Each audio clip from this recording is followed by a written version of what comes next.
justices would be made public at the appropriate time. The Nigerian Meteorological Agency and the Nnamdi Azikiwe University have signed a memorandum of understanding to build a weather station at the university. This was according to a statement by NIMET's General Manager, Public Relations, Montari Ibrahim, on Friday. The MOU was signed by the Vice-Chancellor of UNIZIK, Charles Simone, on behalf of the institution's governing council, while the Director General of NIMET, Charles Anosike, signed on behalf of NIMET at their office headquarters in Abuja. Speaking at the signing ceremony, Anosike urged management of UNIZIK to take leadership in downscaling NIMET's annually issued seasonal climate prediction to farmers and other users in Anambra State and beyond. Directorate of Road Transport Services of the Federal Capital Territory Administration, FCTA, has commenced the demolition of shops, eateries, and other illegal structures in taxi ranks across Abuja. Director of the DRTS, Abdulateef Bello, following a meeting with transport stakeholders, hinted at the reclamation of all taxi ranks within the territory to make room for a unified mass transportation system in the Federal Capital Territory. Consequently, the department began the demolition of illegal structures at Area 3 and Banex Junction taxi ranks in Abuja on Friday. At the Area 3 taxi rank, the DTRS team, supported by security agencies, demolished a car wash, mechanic workshops, a cinema house, and eateries, among others, operating within the ranks. At the Banex Junction taxi rank, the taxis were not using the ranks as they had been taken over by miscreants who used the space to sell hard drugs, including adulterated fuel and diesel. Head of Operations, DRTS, Deborah Osho, who led the team, explained that the measure was to give room for more taxis to operate within the ranks.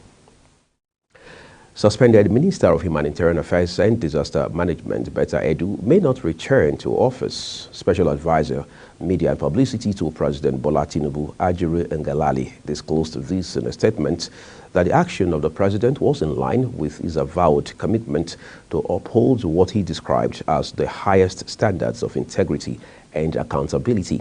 Presidential sources disclosed that it would be difficult for the embattled minister to return to office, adding that the alleged scandal in the ministry was more than what it called before the public. The official, who spoke on condition of anonymity because he was not permitted to comment on the matter, stated that what they have in that ministry is more than what they have seen. Let's turn to other stories quickly. A human rights activist and senior advocate of Nigeria, Femi Falana, has called on the Nigeria police to conduct proper investigations into the case of brutality against lawyers in Lagos State. Falana made the call during a peaceful protest organized by members of the Nigerian Bar Association, NBA Lagos, against the unlawful arrest and detention of a lawyer, Olumide Shonukbe, by the police in the state. The lawyers, who are members of about 5 branches of the NBA, marched from its Ikeja secretariat while displaying banners to the command headquarters, where the State Commissioner of Police, Adegoke Fayuade, addressed them. You're watching the AM News live from Nigeria's capital, Abuja. We are on Star Times, channel 276. Kindly follow us on all social media platforms using @Global TV NG and other handles now showing on your screen. When the AM News returns, the U.S. to foster bilateral ties with Nigeria. The news continues shortly with details of these and more stories for you right after this break. Please do stay with us.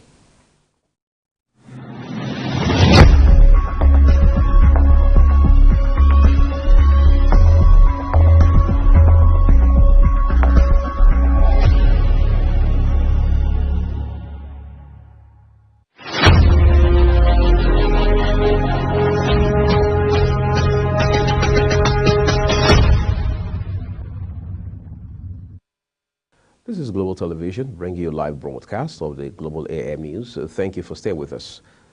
On the foreign scene, Italian Deputy Prime Minister Matteo Salvini has defended his hardline approach against illegal migration during a court appearance in Sicily. He is facing kidnap and dereliction of duty charges for preventing migrants from disembarking an NGO ship in 2019. He has denied the charges, saying he acted in court in the interest of national security, end of quote. At the time, Salvini, leader of the right-wing league, was interior minister in the previous government. Ahead of his court appearance, Savini said on X, formerly Twitter, that he was holding his head high, proud of what he did. The United Kingdom will provide £2.5 billion of military aid to Ukraine over the coming year, Rishi Sunak has said, Britain's largest annual commitment since Russia's invasion.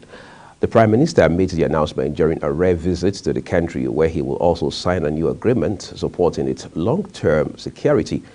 Officials said the package will provide Ukraine with long-range missiles, air defense, artillery shells.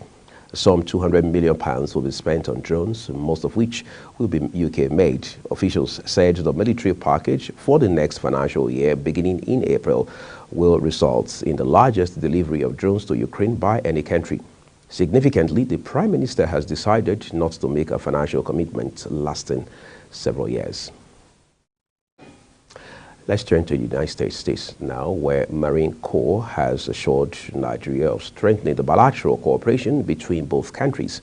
The commander of the U.S. Africa Command, Michael Langley, and the command's senior enlisted leader to Nigeria, Michael Woods, during their recent visit to Nigeria, said the bilateral cooperation would counter violent extremism and support the latter in the fight against insecurity. In a statement, Langley said the mutual understanding and training between the United States and Nigeria militaries were essential in addressing the evolving security landscape in West Africa and advancing common interests.